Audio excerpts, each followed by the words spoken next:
Bonjour à toutes et à tous, je suis Alexia Demar et je suis ravie de vous retrouver pour votre rendez-vous quotidien des Cannes techniques. Nous sommes en direct du Festival de Cannes. Aujourd'hui s'achève la première semaine du festival et nous sommes sur le pavillon de la CST, la Commission supérieure technique de l'image et du son. Aujourd'hui, j'ai le plaisir d'accueillir Jean-Philippe Jacquemin qui va nous parler de l'arrivée des projecteurs HDR dans les salles de cinéma et notamment du projecteur proposé par Barco. Bonjour Jean-Philippe. Bonjour. Merci beaucoup de m'accueillir dans cette effervescence cannoise en fin de première semaine. Merci à vous d'être là aujourd'hui. Donc, on va parler de HDR. Pendant longtemps, c'est le SDR qui a été la norme pour les projections dans les salles de cinéma. Depuis l'année dernière, la nouvelle recommandation va vers le HDR. Est-ce que vous pouvez un peu nous expliquer cette évolution et les défis techniques que l'arrivée de cette nouvelle technologie implique ? Oui. Alors, pour parler du HDR, il faut faire un petit tour en arrière, savoir ce que veut dire SDR aussi. Et sachant que le SDR, c'est ce qu'on voit au cinéma actuellement, ce qu'on voit depuis pas mal d'années, puisque c'est arrivé, le terme SDR est arrivé au moment du numérique. L'image cinéma a toujours été l'image de référence pour les films en 35 mm. Et quand on est arrivé au moment du numérique, il y a eu un doute sur comment on allait garder cette qualité d'image pour le cinéma qui soit toujours supérieure à ce qui existe, que ce soit toujours l'endroit où on veuille voir les films. Et donc le SDR, ça veut dire Standard Dynamic Range, comme vous savez, donc la dynamique standard de plage de lumière. Ça définit le cinéma actuel. Et ce sont les studios américains qui se sont mis en consortium, DCI, Digital Cinema Initiative, qui sont mis d'accord sur ce qu'il fallait comme norme pour que le cinéma reste au niveau. Et cette norme a été mise en place. Le passage au numérique s'est fait naturellement. Et on a gardé une image référence en SDR. Mais depuis ce moment-là, on a remarqué que la télévision, l'expérience télé a beaucoup augmenté. Il y a eu l'arrivée du plasma, il y a eu l'arrivée des écrans OLED. Après, on est au quantum dot maintenant et on a une image à la maison qui est quand même une image qui devient presque la nouvelle référence en termes de qualité d'image. Donc les studios américains, voyant aussi qu'il y a eu une chute un peu de fréquentation des salles, une compétition avec les plateformes qui n'est pas vraiment une compétition, se sont dit on va devoir réinventer ce qu'est le futur du cinéma pour que les gens reviennent en salle et qu'ils revoient une image qui reste, qui devienne la nouvelle référence, qui reste supérieure à ce qui existe ailleurs sur grand écran. Et donc la solution à ça, c'est le HDR. Donc c'est la recommandation HDR qui est sortie l'année dernière. Ils ont fait, les studios ont fait un tour d'horizon de ce qui existait au niveau technologique, mais aussi de ce que voulaient les chefs opérateurs, de ce que voulait le public, de ce qui était possible en termes de contraste dans les salles. Pour faire, au final, ils ont demandé aux fabricants aussi quelles étaient les possibilités technologiques, pour faire au final cette recommandation qui permet l'arrivée économique possible au cinéma du HDR. Et le HDR, est-ce qu'on peut dire deux mots sur ce que c'est exactement ? Oui. Alors, le HDR, par rapport au SDR qui est standard, le HDR, c'est le High Dynamic Range. Donc, c'est une augmentation de la plage des lumières au cinéma ou à la télévision, dans un film en tout cas. Donc, ça veut dire des noirs plus profonds et des blancs beaucoup plus élevés. On peut voir des éclats dans les yeux, on peut voir des explosions si c'est un blockbuster. On a beaucoup plus de finesse dans tous les détails de l'image. Et pour être un petit peu technique, on va avoir 2 stops de plus dans les noirs pour aller chercher du détail dans les noirs, et on va 3 stops de plus dans les hautes lumières. C'est cette dynamique-là qui a été décidée par les studios, mais ça a été fait aux États-Unis, mais avec quand même une consultation assez internationale. Et les fabricants ont été consultés aussi pour ça. Du coup, ça engendre de nouveaux défis par rapport au traitement de l'image. Comment vous avez entamé cette réflexion et quels ont été les défis principaux auxquels vous avez été confrontés? Le défi pour nous, donc Barco qui fabriquons des projecteurs, on fait aussi des écrans LED, on y reviendra, mais on voulait trouver une solution à base de projection, une solution de HDR organique où on retrouve une image cinéma, où on retrouve toutes les, on va dire les courbes naturelles du cinéma, donc une image qui passe à travers des lentilles. Pour faire du HDR à partir d'une projection, ça a été très compliqué technologiquement de trouver ce qu'il fallait et de trouver une solution qui soit aussi économiquement viable. Parce que si on utilise la façon classique de faire une image au cinéma, dans un projecteur, on bloque la lumière. Et en bloquant la lumière, on a besoin à la base de beaucoup de lumière. Donc si on va chercher 3 stops de plus, si on va vers les 300 candela qui sont dans la recommandation HDR, on a besoin énormément de lasers, ce qui fait que ça fait des projecteurs qui économiquement ne sont pas abordables, qui utilisent énormément d'énergie et qui sont difficiles à installer parce ils sont énormes. Donc on a trouvé une solution technologique à ce problème posé par comment faire du HDR au cinéma avec la technologie Light Steering qui est une technologie propriétaire de chez Barco qui était développée par nos ingénieurs et qui recycle la lumière pour la distribuer là où la lumière est nécessaire. Je vous propose de regarder des diapos pour expliquer tout cela. Et je prends le contrôle de l'écran. Alors, on voulait vous proposer un petit peu un tour de situation maintenant de ce qui se passe au cinéma. On a une chute de fréquentation en salle. Mais maintenant, en 2023, heureusement, la fréquentation est revenue. Et donc, on ne pense pas qu'il y ait une réelle compétition avec les plateformes. Il y a toujours une grosse envie d'aller au cinéma. Il y a juste une attente différente dans les salles. En même temps, au niveau créatif, les chefs opérateurs avec qui on discute ont envie d'explorer certaines choses dans les films des réalisateurs pour répondre aux attentes. Donc il y a une demande de ce côté-là aussi. Les studios américains, c'était une grosse interrogation il y a quelques années. Est-ce qu'ils allaient supprimer les fenêtres réservées à l'exploitation cinéma et avoir en même temps les films sur les plateformes et au cinéma?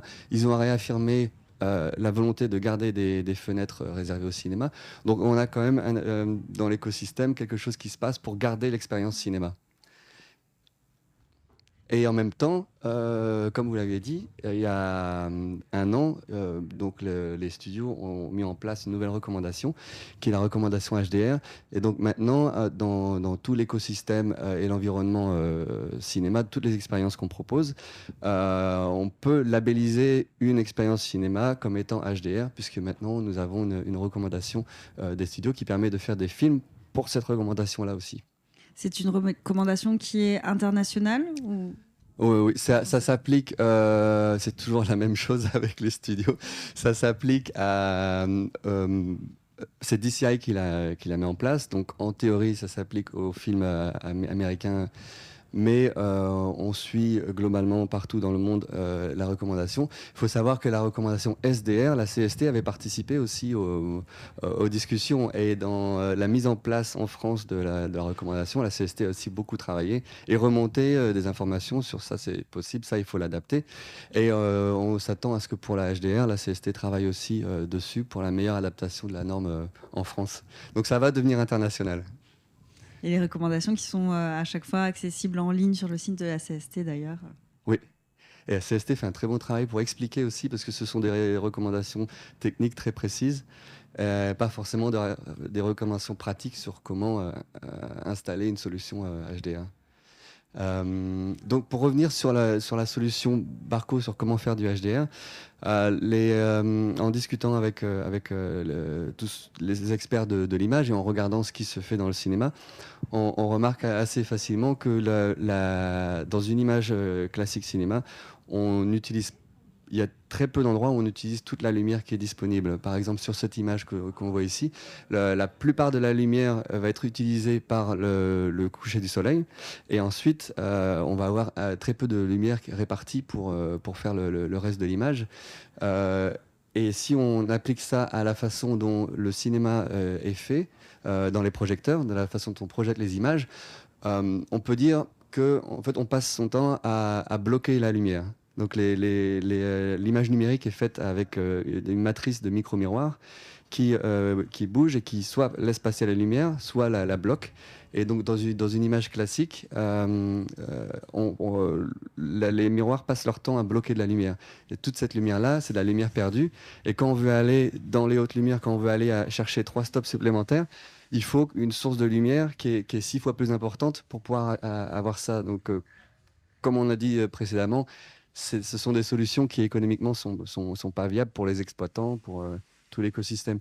Donc la solution Light Steering, c'est un recyclage de la lumière. C'est-à-dire on va avoir un système à l'intérieur du projecteur au niveau de la source même de lumière qui va permettre de redistribuer dans l'image, image par image, la lumière où elle est besoin dans l'image pour créer cette expérience HDR, que ce soit des explosions ou comme on disait des petits détails dans l'image, cette technologie light steering, donc de redirection de l'image et de recyclage de la lumière, va permettre cela avec, par exemple, au Cinéum, où on a un projecteur sur un écran de 10 mètres de base, de permettre d'être aux normes de la nouvelle recommandation avec seulement 4,7 kW de consommation, ce qui est l'équivalent d'un gros projecteur lampe.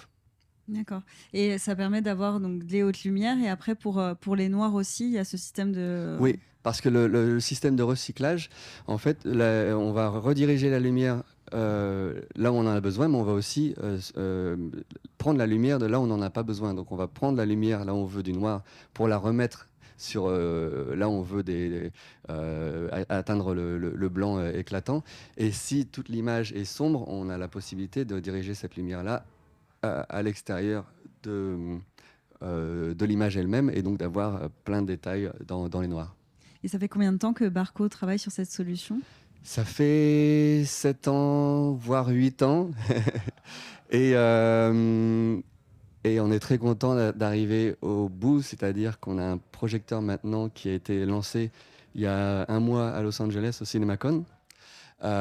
Tous les exploitants et les studios américains sont venus voir. On a eu des bandes annonces de tous les studios. Et on a aussi des exploitants français qui sont venus. C'est quand même le CinemaCon est quand même un endroit internationalement reconnu pour ces moments-là. Et donc maintenant, on est à la phase où on a une solution HDR et où on a besoin de films HDR. Et donc ça, c'est vous proposez un projecteur. Il y a aussi des murs LED des écrans LED qui sont proposés. Est-ce qu'on peut parler un peu des différences entre ces deux technologies-là ? Oui, alors la recommandation HDR, c'est vrai que c'est une recommandation internationale, donc c'est pas propriétaire à Barco. Les écrans LED sont aussi capables de faire du HDR. Les écrans LED, par leur technologie, sont capables d'avoir des noirs profonds et aussi d'aller chercher des hautes lumières. Ils ont travaillé à avoir une réponse assez linéaire. Donc les écrans LED sont très proches d'une projection HDR. Les contenus sont compatibles.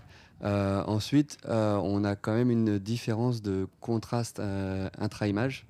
Parce que les écrans LED, on peut avoir un pixel complètement blanc à 300 nits et le pixel d'à côté complètement noir. La technologie le permet, sauf que dans la nature, du fait de toutes les diffractions, ne serait-ce que dans la rétine ou quand on porte des lunettes, on n'a jamais ce contraste infini. On a toujours un contraste intra-image réduit, ce qui fait aussi dans le film, dans la pellicule, ce qui fait aussi, on appelle crosstalk en anglais, ce qui fait cette impression film qu'on a tous l'habitude de voir. Donc les écrans LED travaillent beaucoup pour avoir cette impression-là en cinéma. Et donc ce sont deux solutions viables.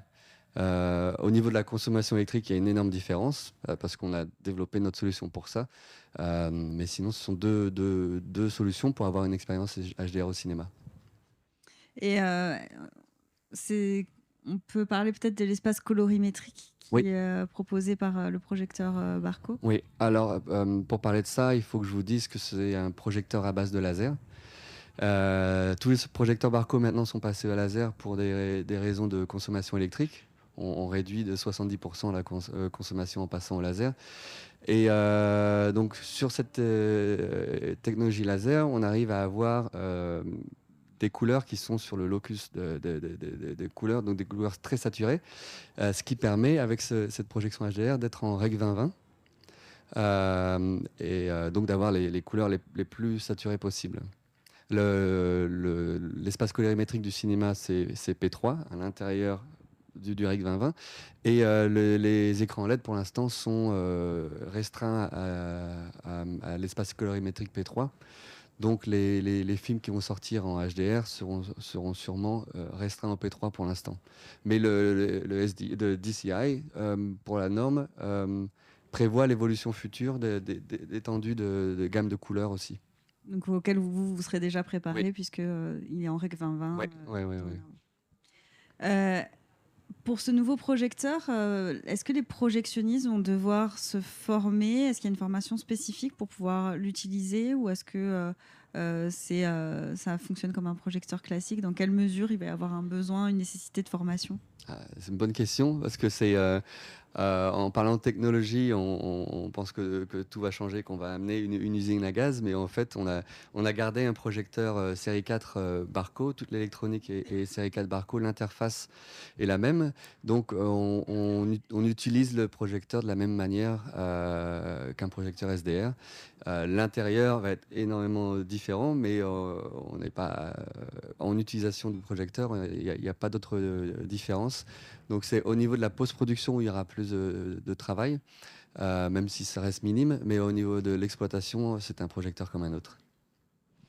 Et donc ça, pour les films qui sont déjà tournés en HDR, on va en parler juste après, mais admettons, si on souhaite projeter des films qui n'ont pas été tournés en HDR, comment on va pouvoir récupérer ces films-là? Est-ce que c'est possible de les projeter avec ce projecteur? Et comment ça se passe concrètement?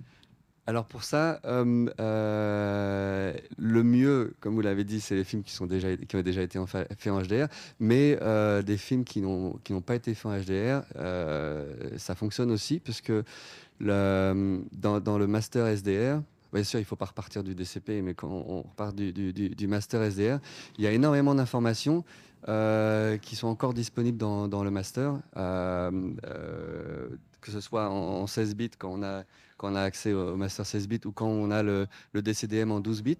Il y a énormément d'informations parce que ça fait des années que les caméras sont capables de capter une grande dynamique. Il y a 15 ou 16 ou 17 stops de dynamique dans une caméra. Et quand les masters SDR sont faits, très rarement l'étalonneur va clipper, l'étalonneur va faire va enrober toutes les hautes lumières, et dans les basses lumières, il va pas crusher non plus. Il va bien garder tous les dégradés. On est capable de restaurer la dynamique de la caméra, d'aller explorer les hautes lumières et les basses lumières comme ça. L'année dernière, on était à Cannes avec un film qui s'appelle Laisser bronzer les cadavres. On a cherché le film le plus compliqué à faire pour une restauration HDR des dernières années. C'est un film qui a été fait en Super 16, gonflé en 35. Et donc avec du grain, avec énormément de choses dans l'image, qui commence en pleine lumière et qui termine en pleine nuit avec juste un éclairage de phare de voiture. Donc c'est vraiment, on explore toute la dynamique, et aussi tout ce qui se passe avec le grain, avec beaucoup de choses. Et on est reparti du master SDR. On a travaillé avec le chef opérateur pour voir ce qu'ils avaient essayé de faire au moment du SDR et qui est maintenant possible au niveau du HDR. Et on a été très content de le montrer à Cannes, et ça a beaucoup plu. C'était un test. Après, en discutant avec les autres chefs opérateurs et l'étalonneur qui est important dans le process, on se rend compte qu'il est possible de restaurer donc tous les films qui ont été faits en SDR, les faire en HDR, à partir du moment où il n'y a pas de clip, à partir du moment où on ne va pas couper les hautes lumières dans le master. Et pour des films par exemple des vieux films, des films où le chef opérateur n'est pas disponible ou n'est plus là. Ouais. Comment vous appréhendez ce travail-là pour pouvoir faire en sorte que le film projeté soit le plus proche de ce qui a été imaginé par l'équipe technique et le réalisateur? Ouais, là, alors nous, il faut qu'on reste à notre position humble.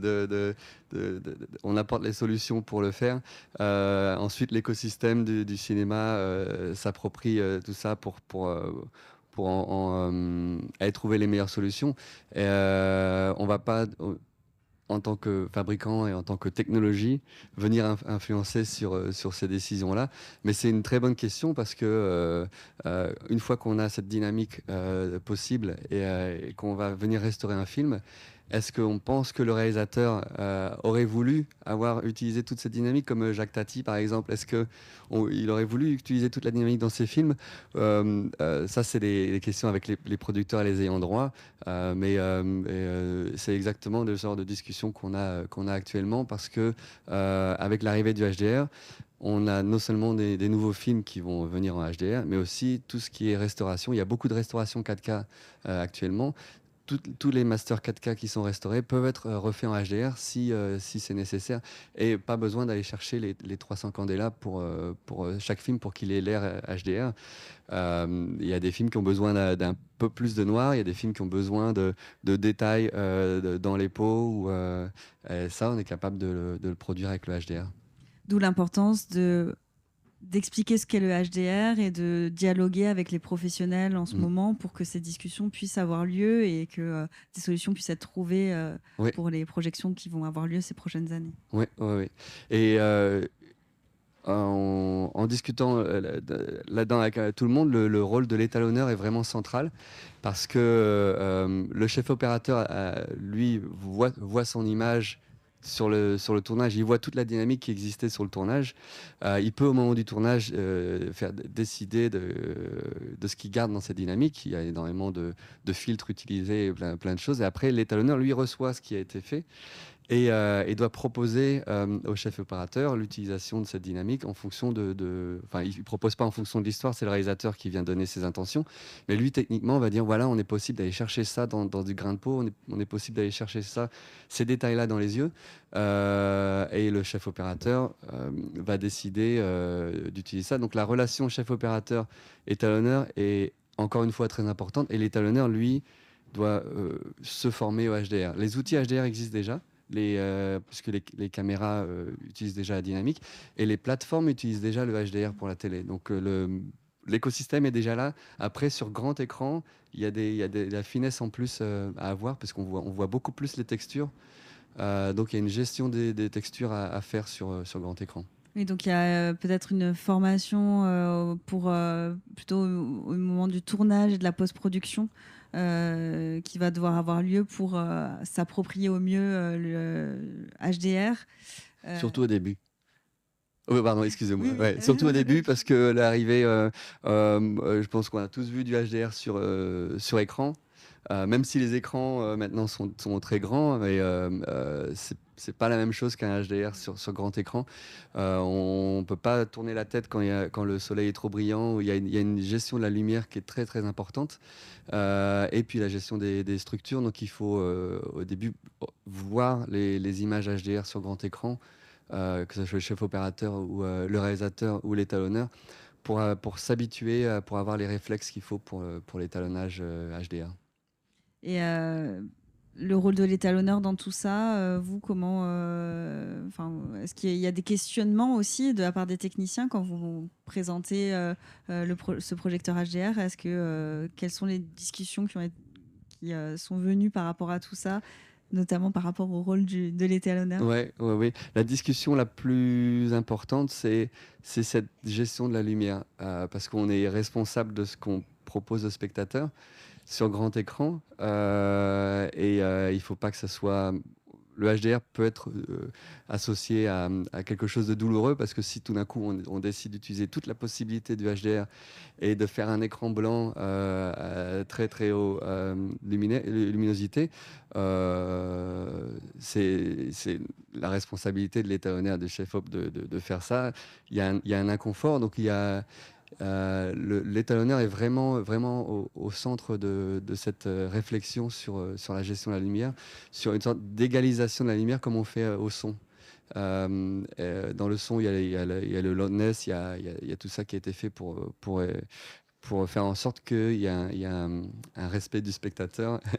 Pas brûler la rétine Voilà, des voilà, voilà. spectateurs. Encore une fois, c'est facile en télé, on peut tourner la tête, pas au cinéma. Donc il y a toutes ces discussions-là qui sont importantes avec les étalonneurs. C'est pas forcément une formation, c'est vraiment des discussions. Et je pense qu'avec la CST, on va de plus en plus discuter de tout ça. D'ailleurs, je voulais vous présenter, avec ces discussions avec les étalonneurs, on s'est rendu compte qu'il fallait des outils supplémentaires pour travailler sur le HDR au cinéma et sur cette partie d'étalonnage. Donc, je vais vous remontrer les diapos. Là, je m'étais arrêté tôt, mais c'était pour expliquer qu'une image classique perd 90% de sa lumière, alors qu'avec le light steering, on redirige la lumière là où il faut. Je me permets un petit retour en arrière pour montrer, quand on parle de HDR et de plage dynamique des lumières, pour remontrer où est le SDR tout en bas. On a des solutions propriétaires PLF, ça veut dire Premium Large Format, donc des formats premium sur grand écran qui vont aller chercher du 75 candela ou du 108 candela. La norme la norme internationale maintenant, la recommandation internationale maintenant va chercher les 300 candela. Donc, si on met tout ça sur un graphe, c'est ce qu'on voit ici. Donc, on a une responsabilité sur ce qu'on amène à l'écran quand on a une telle dynamique. Donc, ce dont je voulais parler, c'était l'écosystème qui est mis en place pour permettre l'étalonnage des films en HDR. On a à droite la machine Light Steering, donc la proposition HDR cinéma de Barco pour les exploitants. On a fabriqué une version post-production, la version du milieu pour aller dans les labos, avec moins de puissance laser, puisqu'on doit aller sur du 5 mètres de base ou un peu plus. Et tout à gauche, une solution hardware qui s'appelle Lightbox. Donc Lightbox, parce que c'est une solution qui permet de travailler l'usage de la lumière, de savoir où la lumière est utilisée dans l'image. Et quelle serait la réception de cette lumière et quelles sont les propositions pour mieux répartir, pour égaliser toute cette lumière. Et donc, on va parler de workflow HDR. On s'intègre dans un workflow HDR qui existe déjà. Beaucoup de films sont finis en HDR pour la télévision. Donc tout ça existe déjà, les outils d'étalonnage existent déjà. Nous, on va arriver avec la Lightbox qui sont en fait des scopes. Je ne sais pas s'il y a un terme français pour scope, mais c'est un analyseur d'images qui va analyser l'image HDR et qui va donner énormément d'informations sur l'image, sur comment elle est construite. Des informations qui sont utiles pour l'étalonneur, pas des informations d'ingénieurs ou des informations, des outils qui sont utiles à l'étalonneur et qui vont permettre de faire un étalonnage HDR en cinéma en une journée. Si on a déjà un master HDR pour la télé. Ou en une journée et demie si on si on n'a pas de master HDR et qu'on va venir étendre la dynamique du SDR. Cette solution Lightbox permet de faire de l'étalonnage sur moniteur HDR qui sont maintenant à peu près dans tous les labos, et de faire une passe sur le projecteur HDR à la fin. Donc, économiquement, on n'a pas besoin de tout faire sur un projecteur HDR. D'accord. On vous montre ici l'interface qui permet de gérer tout ça. Ce que vous avez en haut à gauche, c'est une vue du film, une vue complète du film en termes de contraste et d'utilisation de lumière pour voir que l'expérience HDR au cinéma, comment est-ce que le film est rendu et reçu. Et est-ce que cette technologie, elle s'adapte à tout type de format narratif ?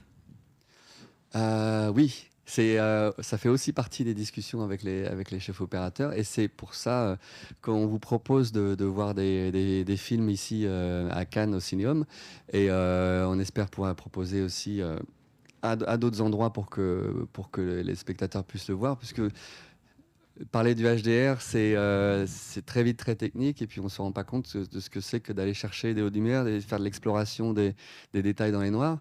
Nous, on a beaucoup appris en travaillant avec les chefs opérateurs sur les différents films qu'on amène en ce moment à Cannes. Et on est heureux de proposer au Cinéum des films qui sont de fabrication complètement différente. On a un film qu'on va dire blockbuster américain, Civil War, même s'il vient des studios indépendants A24. On a Perfect Days, on a travaillé avec l'étalonneur de Wim Wenders, Perfect Days qui était l'année dernière à Cannes, qu'on remet à Cannes cette année en version HDR.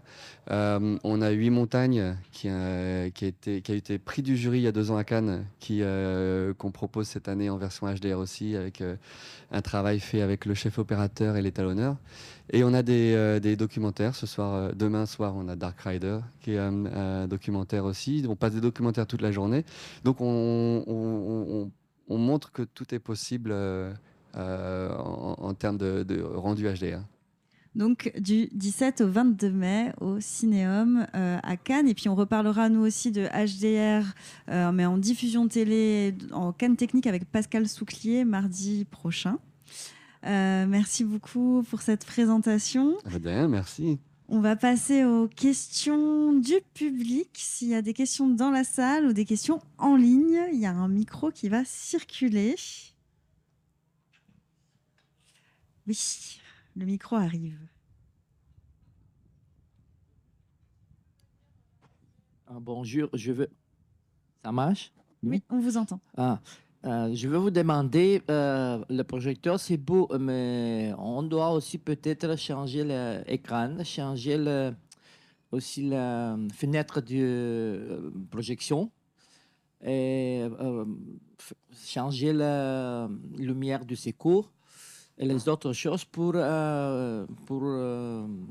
bénéficier du complet HDR. Si un composant de ça n'est pas beau, je pense que tout HDR va disparaître. Merci pour ce témoignage ou cette opinion. Et cette question aussi, c'est une question qui a du sens. Une partie du travail du DCI, quand ils ont fait la norme HDR, c'est de voir l'état des salles, de voir aussi ce qu'on est possible de percevoir en termes de détails dans les noirs. Surtout, ils s'intéressaient aux noirs dans les salles partout dans le monde. Ils ne se sont pas limités aux États-Unis. Et ce travail sur faut-il changer la salle, faut-il redécorer la salle, tout peindre en noir ou mettre les sièges en noir, du papier, pas du papier peint, mais de tapisser en noir, de refaire tout ça, de changer tout l'écosystème, l'écran. Et justement, le fait qu'ils ont placé la dynamique de lumière à 5 millicandela et d'aller chercher des hautes lumières pour qu'on ait cette dynamique-là, même si on a des issues de secours qui envoient de la lumière sur une petite partie de l'écran, si on a tout ce qui est utilisé pour faire en sorte que les spectateurs soient guidés quand ils montent dans leur siège ou pour sortir de la salle. Ça, on doit le garder. C'est quelque chose qu'on doit garder dans le cinéma parce que ça fait partie de l'expérience exploitation. Et le fait d'avoir mis cette dynamique-là un peu plus élevée que ce qui techniquement est possible, ça permet de garder une expérience HDR. Et je vous invite, vu que vous êtes à Cannes et que c'est une question du public ici, d'aller voir au Cinéum un rendu HDR avec toutes les complications d'une salle classique pour voir l'expérience qu'on arrive à avoir. Oui, il y a une autre question. Oui, bonjour. Merci pour cette présentation. C'est un univers tout à fait passionnant, enthousiasmant.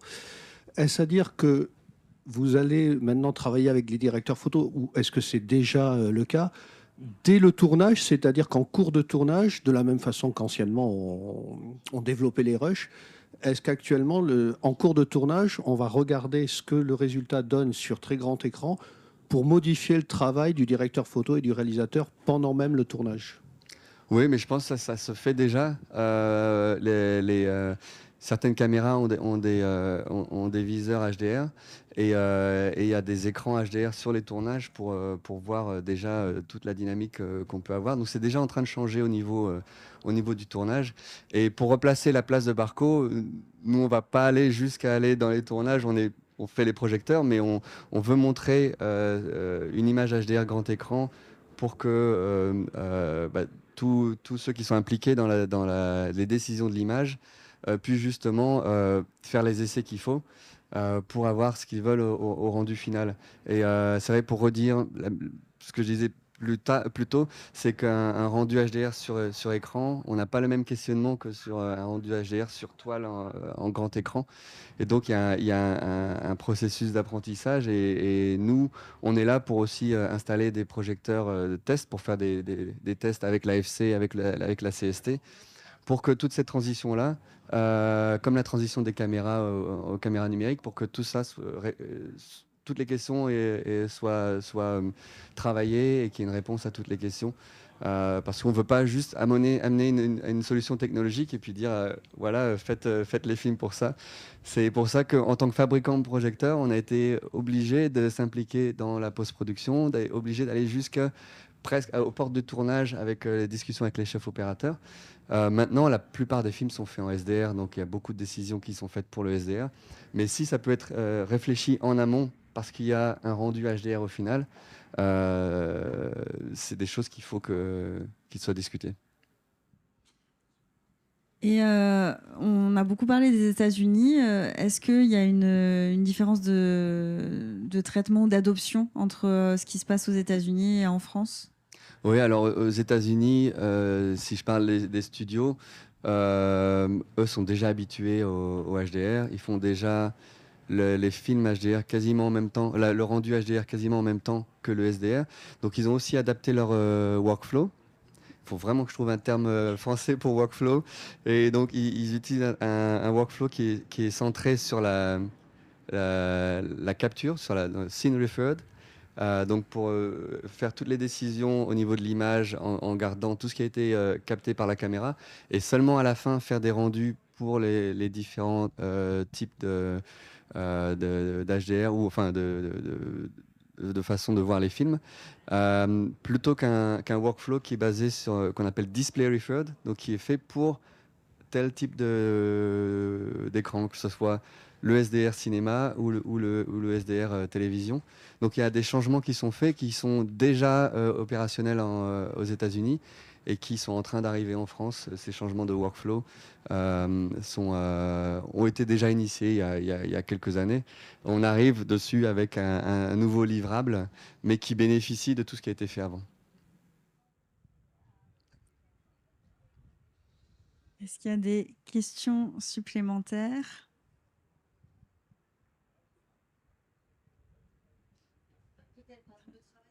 Alors, on va faire circuler le micro. Bonjour, effectivement, merci pour cette présentation. Et le travail, en fait, avec l'étalonneur, parce que du coup, je pense qu'il y a des mises à jour de logiciels, DaVinci ou d'autres qui doivent être... Comment ça se passe, en fait? Parce que justement, par rapport à ces densités de noir, Ouais. et voilà. Oui, bonne question. En fait, DaVinci fait des mises à jour tous les 3 mois, je sais plus. Donc, l'étalonneur est un peu obligé quand même de suivre régulièrement l'évolution.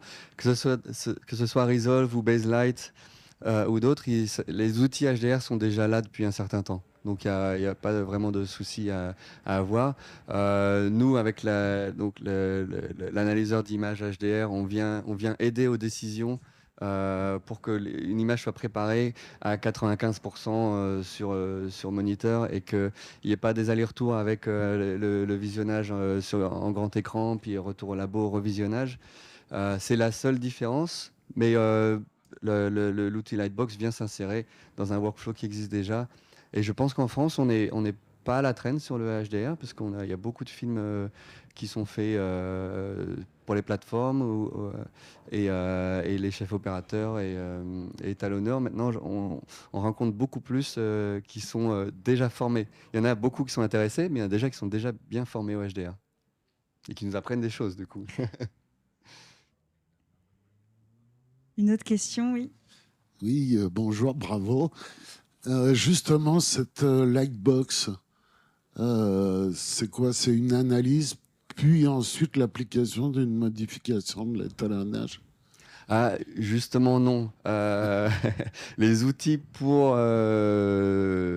l'étalonnage restent dans les logiciels d'étalonnage, Baselight ou Resolve.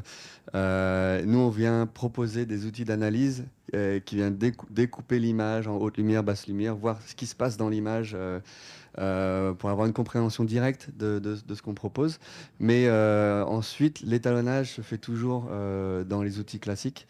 Et justement, on voulait éviter d'être encore un maillon supplémentaire dans le rendu des images. Et donc, en anglais, on dit point of failure. Donc, un maillon supplémentaire où ça peut mal se passer. Donc, ce sont des outils passifs d'analyse de l'image, mais qui sont très nécessaires pour gagner du temps. Et comme on post-prod le temps, c'est vraiment ce qui est clé. C'est la solution proposée pour vraiment aller à moindre coût proposer un rendu supplémentaire, un livrable supplémentaire. Ouais. Merci beaucoup Jean-Philippe pour cette présentation. Moi, je vous retrouve demain avec Cyril Holtz qui va nous parler de son travail en tant que mixeur son sur le film Emilia Pérez de Jacques Audiard qui a été présenté hier soir en compétition officielle. Merci beaucoup Jean-Philippe. Merci Alexia. Merci à vous tous. Je vous souhaite une excellente journée et un bon festival. Merci.